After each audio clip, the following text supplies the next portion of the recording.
mà em nhà ni nó ngã gà nhà chỉ nên té con ni mà ngồi y phơ nhà chỉ thì hằng ya dỗ nghe yam nhưng mà la quên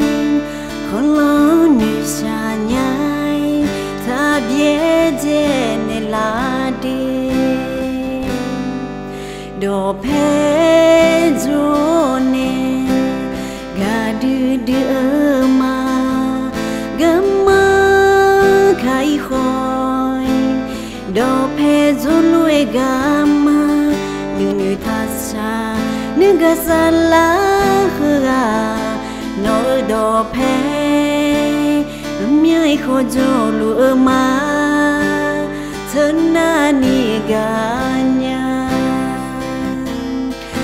mi quý ta gửi ya no gạo chỉ ga tên nó cha chú ta lê đi mà mai nữ chào yo đi gửi ya no mà em nhà ni ga nhà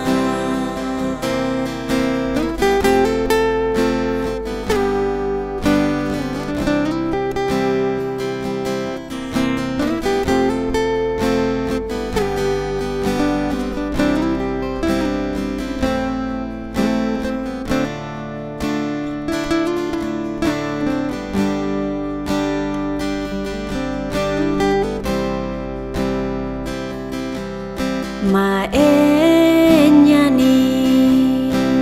nó ngã gà nhà chỉ nên té con ni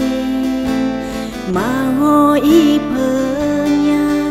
chỉ thì hằng ya dỗ nghe yam nhưng mà la quên con lo như xa nhai ta biết nên là đi đồ phê ne ga đưa mà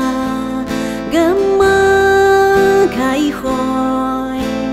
đồ phê nuôi gama như thật xa như ga xa lá hơ nỗi đồ phê miếng khô dô lúa mà thân ni ga nhà mi quý ta gửi ya no gạo chỉ ga tên nó cha chú ta lê đi mà mai nữ chào yo đi gửi ya no mà em nhà ni ga nhà